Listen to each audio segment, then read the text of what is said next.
Halo teman-teman semua, terima kasih telah menonton video saya. Kali ini kita akan membahas materi tensis.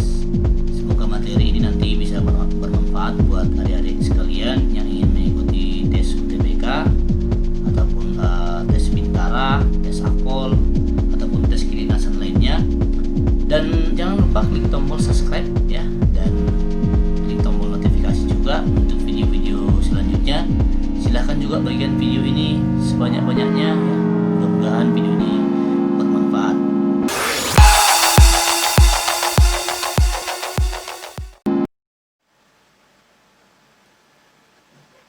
Nah baik, untuk materi tensis ini memang biasanya dibagi 3 tahap, yaitu kita akan bahas yang pertama itu mengenai tensis, yaitu yang sifatnya present, ada yang sifatnya nanti future, ada juga yang bentuknya past tense. Nah untuk lebih detailnya kita harus memahami dulu apa itu sebenarnya tensis. Nah silahkan diikuti nanti penjelasan saya dari catatan-catatan yang sudah saya buat. Itu kalau ditanya tensis itu mengenai apa, ya kan? Tensis adalah perubahan bentuk kata kerja atau yang biasa kita sebut verb karena perubahan waktu dan sifat kejadian tertentu pada satu konteks kalimat. Nah, dalam hal ini yang pertama yang akan kita bahas dari 16 tensis itu ada 12. Nanti untuk 4 tensis itu nanti yang kita bahas untuk yang present, 4 tensis nanti kita bahas untuk yang future, dan untuk yang 4 tensis yang lagi akan kita bahas nanti yang past tense. Nah untuk yang pertama kita bahas dulu mengenai present tense. Present tense adalah suatu tensis yang menunjukkan kebiasaan, atau tensis ini fungsinya untuk menunjukkan kebiasaan yang ditandai dengan keterangan seperti ada kata everyday, usually, every, always, never, once, twice, dan lain-lain. Nah, sebagai contoh saya sudah buat di sini, they visit me every day. Nah, kata everyday ini merupakan keterangan frekuensi untuk present tense. Nah, untuk selanjutnya kita lihat yang kedua, itu fungsinya untuk menunjukkan kebenaran umum. Kebenaran umum ini maksudnya benar-benar bisa diterima oleh khalayak ramai atau tidak bisa dibantah kebenarannya. Sebagai contoh, the world is round. Artinya bumi itu bulat, gitu ya. Yang berikutnya untuk menunjukkan keadaan pada waktu sekarang, atau yang biasa kita sebut dia factual state. Sebagai contoh, I want a glass of coffee. Nah, konteks saya menginginkan segelas kopi, secangkir kopi maksudnya, itu menunjukkan konteks sekarang. Nah, untuk selanjutnya kita akan melihat polanya untuk kalimat verbal. Nah, untuk tensis ini biasanya dibagi 2 dia bentuknya. Ada yang menggunakan kata kerja atau yang biasa disebut dia kalimat verbal, dan nanti ada yang tidak menggunakan kata kerja yang biasa disebut dia kalimat nomina, gitu ya. Nah, untuk ini kalimat verbal biasanya menggunakan subjek diikuti verb one, atau nanti kalau dia orang ketiga tunggal dia biasanya menggunakan kata kerja yang ditambahkan s atau is ditambah komplement atau pelengkap, ya, baik itu objek atau keterangan. Keterangan nanti banyak, boleh keterangan tempat, waktu, dan lain-lain. Nah, untuk menambahkan negatifnya nanti tinggal menambahkan do not atau does not, karena ini banyak juga beberapa siswa ya, kenapa dia do not, kenapa does not, kenapa bukan is not, gitu ya. Nah, artinya setiap dia kata kerja dia harus menggunakan yang disebut dia to do, yaitu do, does, did. Untuk konteks ini present dia harus menggunakan do dan does, tergantung nanti subjeknya apakah dia he, atau it. Dan tetap diikuti bentuk pertama kata kerja atau verb one dan diikuti komplement. Dan untuk mengubahnya ke dalam bentuk tanda tanya atau interrogatif, dia tinggal menambahkan do di awal atau does dan setelahnya diikuti sebagai subjek. Untuk yang kedua, ada yang dia kalimat nominal, yaitu dia yang tidak menggunakan kata kerja seperti yang di atas ini. Dia murni menggunakan to be, nanti setelahnya diikuti komplement. Contohnya subjek diikuti be, be ini nanti tergantung subjek di awalnya nih. Apakah dia I, you, we, they, maka nanti dipasangkan dengan to be, is, am, are. Nah, untuk kalimat negatifnya nanti setelah subjek diikuti to be tinggal menambahkan not, berbeda dengan yang kalimat verbal. Kalau kalimat verbal dia tadi menggunakan do not atau does not baru diikuti verb one-nya. Kalau ini tinggal menambahkan subjek diikuti to be plus not. Untuk mengubah ke kalimat negatif cukup menambahkan mengubah to be-nya di awal sebelum subjek. Nah, to be dulu baru diikuti subjek baru kalimat pelengkapnya. Untuk lebih detailnya, mari kita lihat contoh. Ya. Untuk contoh berikut ini yang kita buat itu kalimat verbal, tapi sebelumnya kita harus mengingat dulu keterangan-keterangan yang mengacu kepada simple present ini. Kalimat verbal yaitu kalimat yang predikatnya kata kerja. Ada juga kalimat nominal yaitu kalimat yang predikatnya bukan kata kerja. Nah, dalam hal ini tadi kalimat verbal menggunakan verb one, boleh ditambahkan s atau is tergantung subjeknya.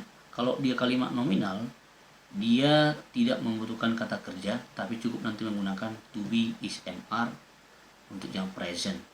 Dan ini juga berlaku untuk kalimat past tense, yaitu menggunakan to be nanti dia was dan were. Selanjutnya, do dipakai untuk subjek I, you, we, they. Nah, do ini subjeknya I, you, we, they, dan does itu dipakai untuk subjek he, she, it, atau ini yang biasa disebut dia orang ketiga tunggal. Ini orang pertama tunggal, ini orang kedua jamak. Ya, itu dia. Nah, untuk am dipakai untuk subjek I, is dipakai untuk subjek he, she, it, are dipakai untuk subjek we, they. Dan untuk contohnya kita lihat yang ini kalimat verbal menggunakan ini contoh yang paling gampang ya. Biasanya ini kalimat sangat populer sekali dari zaman kita belajar tenses. Biasanya ini yang paling gampang. I go to school every day. Ingat ini kata kerja. Jadi untuk mengubahnya ke dalam kalimat negatif tinggal menambahkan do not. I do not go to school every day. Bukan I am not. Ya, ini karena kata kerja dia negatifnya menjadi I do not. Untuk interrogatifnya cukup menempatkan to do di awal sebelum subjek you. Contohnya, do you go to school every day? Apakah kamu pergi ke sekolah setiap hari? Itulah maksudnya. Nah, itu dia untuk kalimat verbal. Untuk kalimat nominal atau tidak menggunakan atau predikatnya bukan kata kerja, contohnya seperti ini. Setelah subjek diikuti to be. She is hungry. Nah, hungry di sini bukan kata kerja, menunjukkan kondisi kata sifat, ya, lapar. Untuk mengubahnya ke dalam negatif, she is not hungry. Kalimat nominal tadi she is hungry, dia tidak menggunakan kata kerja. She is not hungry, itu dia kalimat negatifnya. Untuk mengubahnya ke dalam interrogatif, cukup tempatkan to be-nya di awal sebelum subjek. Is she hungry? Nah, gitu dia. Sampai dari sini saya rasa masih bisa diikuti dan paham betul, karena ini juga ketika di SMP juga sudah diterangkan secara detail ya. Ini hanya untuk mengulang aja. Kita lanjut yang bentuknya present continuous tense. Nah, fungsi dari present continuous tense ini adalah untuk menyatakan suatu perbuatan atau peristiwa yang sedang berlangsung saat ini atau sedang dibicarakan. Nah, untuk keterangan waktu yang biasa digunakan yaitu ada kata now, at this moment, look, right now, at present, listen. Contohnya, he is reading an English text now. Membaca teks berbentuk bahasa Inggris sekarang gitu ya. Artinya dia sedang membaca teks bahasa Inggris sekarang. Jadi konteksnya dia sedang dan sekarang. Itulah dia present continuous tense. Nah, untuk yang kedua, fungsinya itu adalah menyatakan situasi yang berubah-ubah. Maksudnya di sini sebagai contoh kita buat di sini, the population of the world is rising very fast. Artinya, memang kita mengakui kalau pertumbuhan penduduk itu selalu berubah-ubah. Dan ini continuous, berlangsung, dia terus-menerus. Bertambah semakin banyak. Nah, untuk polanya tetap sama, ada nanti kalimat verbal, ada kalimat nominal gitu ya. Nah, untuk kalimat verbal saya rasa nggak ada masalah. Tinggal melihat subjek diikuti to be, is MR, diikuti verb ing. Nanti untuk negatifnya subjek diikuti to be, baru diikuti not, baru verb ing. Untuk menambahkan, mengubahnya ke dalam bentuk interrogatif, cukup membuat to be-nya di awal sebelum subjek, baru diikuti verb ing, setelahnya diikuti komplement. Nah, untuk kalimat nominal biasanya dia diikuti subjek, diikuti is, MR, diikuti being plus komplement. Contohnya, untuk kalimat nominal dia diikuti subjek plus be plus is, MR plus being plus komplement. Untuk dia negatifnya tinggal menambahkan subjek diikuti to be plus not plus being plus komplement. Dan untuk yang interrogatifnya, tempatkanlah to be-nya is, MR sebelum subjek, baru diikuti being plus komplement. Untuk lebih detailnya kita lihat contohnya. Untuk yang verbal, contoh I am repairing your bicycle now. Untuk yang negatifnya I am not repairing your bicycle now. Interrogatifnya are you repairing my bicycle now? Nah, di sini dia nggak ada masalah. Kalau untuk mengubahnya dari positif ke negatif tinggal menambahkan not setelah to be, dan untuk mengubahnya ke dalam interrogatif tinggal menempatkan to be are sebelum subjek you. Untuk kalimat nominal tadi dia menggunakan being, itu artinya dia predikatnya bukan kata kerja, tapi di sini dia dalam bentuk adjektif. Makanya dibuat menggunakan being. Sebenarnya kalau kita tidak menggunakan being pun bisa dengan format seperti ini. She is sad now. Tapi karena dia konteksnya ada kata now, maka biasanya digunakan kata being. She is being very sad now. Untuk negatifnya tinggal menambahkan not sebelum being. She is not being very sad right now. Interrogatifnya, is she being very sad right now? Saya rasa untuk konteks ini nggak ada masalah. Kita lanjut tenses yang selanjutnya, present perfect tense. Nah, fungsinya ini untuk menyatakan peristiwa yang telah terjadi, gitu ya. Ingat, telah terjadi dan masih berhubungan dengan kondisi sekarang. Artinya ada sesuatu yang sudah terjadi dan masih berhubungan dengan kondisi sekarang. Walau sudah selesai mungkin dan masih berhubungan dengan kondisi sekarang. Nanti untuk lebih detailnya adik-adik sekalian harus mengingat keterangan waktu untuk present perfect ini adalah contohnya seperti already, kalau ada nanti kata-kata already, just, yet, since ya, for, lately, this week, this month, so far, till now, recently. Cuma nanti yang perlu dipahami kata-kata seperti since ya, ini nanti bisa artinya karena untuk di materi conjunction, for juga karena ya. Ini yang perlu dibahas selanjutnya nanti detailnya di materi conjunction. Seperti kata yet, ini kan yang kita tahu artinya belum. Nanti untuk conjunction dia juga bisa tapi gitu ya, artinya tapi. Nah, Tapi untuk konteks ini dia kalau ada kata-kata seperti ini dia tensisnya present perfect. Kecuali nanti untuk kata-kata yang saya bilang tadi, yet, since, for, itu nanti dia untuk materi conjunction beda lagi. Kita lihat contohnya untuk present perfect tense. They have been here since 2 o'clock. Artinya dia sudah di sini selama 2 jam. Mereka sudah di sini sejak 2 jam, ya. Since, sejak, selama, itu ya. They have been here since 2 o'clock. Mereka telah berada di sini selama 2 jam atau sejak 2 jam, gitu ya. Artinya sudah selesai, sudah terjadi, dan masih ada hubungannya dengan kondisi sekarang. Artinya yang 2 jam tadi dan mereka masih di sini, gitu ya. Nah, selanjutnya kita akan lihat bentuknya. Kalau dia present perfect, dia ingat menggunakan to have, yaitu has dan have setelah subjek, dan diikuti verb 3 atau yang biasa disebut dia past participle. Subjek has atau have diikuti verb 3. Nah, untuk has sendiri sudah tahu, dia diikuti she, he, it. Subjek she, he, it. Kalau have itu diikuti subjek I, you, we, they. Untuk kalimat negatif tinggal menambahkan subjek diikuti has atau have atau not. Untuk negatif, subjek diikuti has atau have, tinggal nambahkan not, dan setelahnya diikuti bentuk ketiga atau past participle.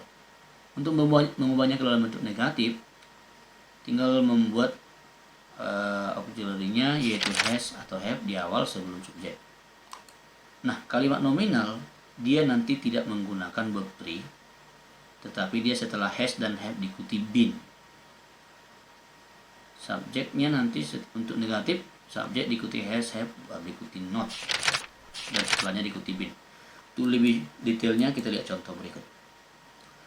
Untuk kalimat verbal, tenses present perfect, lihat yang ini. I have opened the door since 7 o'clock. Ini ada spasi sebenarnya ini ya.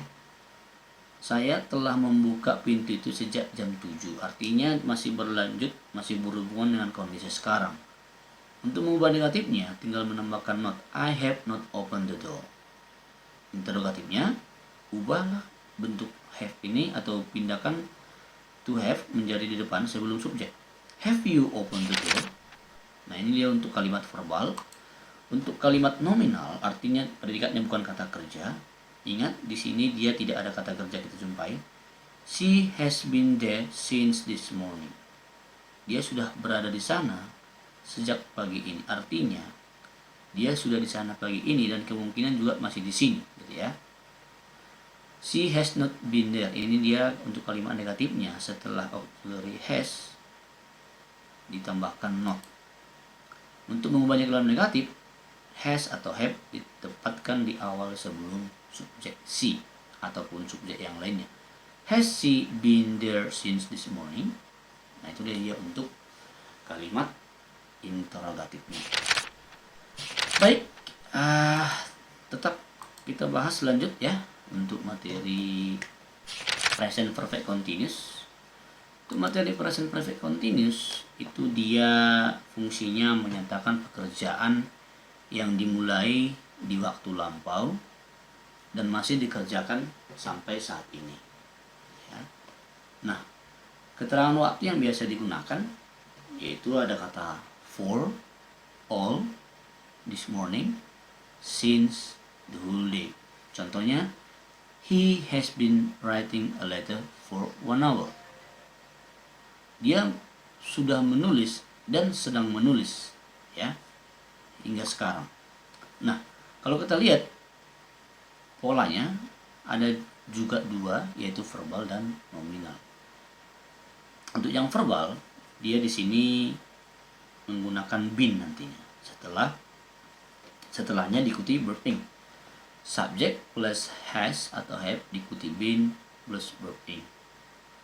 Untuk negatifnya, subjek diikuti has, have not been, diikuti been, diikuti verb ing. Untuk yang interrogatif, has, have plus subjek plus been plus verb ing. Kalimat nominal, ingat, dia tidak menggunakan kata kerja, sama seperti yang present continuous tadi, dia cuma menggunakan been, tidak ada kata kerja. She has, have, been plus being. Untuk yang negatifnya, subjek diikuti has atau have diikuti been. Untuk contoh present perfect continuous, ya, bisa kita lihat yang ini. I have been waiting for 2 hours, artinya dia sudah menunggu selama 2 jam dan masih sedang menunggu, gitu ya. Sudah menunggu dan masih sedang menunggu. I have not been waiting for 2 hours, itu untuk kalimat negatifnya. Ingat, setelah subjek dan have baru diikuti not, ya. Terkadang juga ada siswa bingung, dibuatnya I have been not waiting. Nah, itu salah, harus auxiliary-nya dulu baru not. Have, has, baru not. Have you been waiting for 2 hours? Nah, untuk ini kalimat interrogatifnya atau kalimat tanda tanya, tinggal menempatkan have tadi menjadi di depan sebelum subjek. Itu untuk kalimat verbal. Untuk kalimat nominal, she has been being in the hospital for 2 weeks. Artinya di sini tidak ada predikat kata kerja. Ini kan murni keterangan waktu dan keterangan tempat dan keterangan waktu, ya. Dia telah berada di rumah sakit selama 2 minggu. Artinya dia sudah 2 minggu di rumah sakit dan masih sedang berada di rumah sakit hingga sekarang. Itu dia. Untuk negatifnya, she has not been being here for 2 weeks. Tinggal menambahkan not setelah auxiliary has. She has not, bukan she has been not. Salah. Yang benar adalah she has not been being here. Kenapa dia dibuat di sini being? Untuk menandakan dia itu continuous. Kalau kita buat she has not been here, nanti dia murni present perfect, bukan sedang berlangsung. Untuk menunjukkan dia sedang berlangsung, maka kita tempatkan penggunaan being. Untuk kalimat interrogatifnya, has, kata has ditempatkan sebelum subjek she. Has she been being here for 2 weeks? Nah, mudah-mudahan penjelasan yang tadi untuk yang present bisa diikuti dan dipahami. Setelah ini kita akan membahas materi future tense. Jangan kemana-mana, simak terus videonya.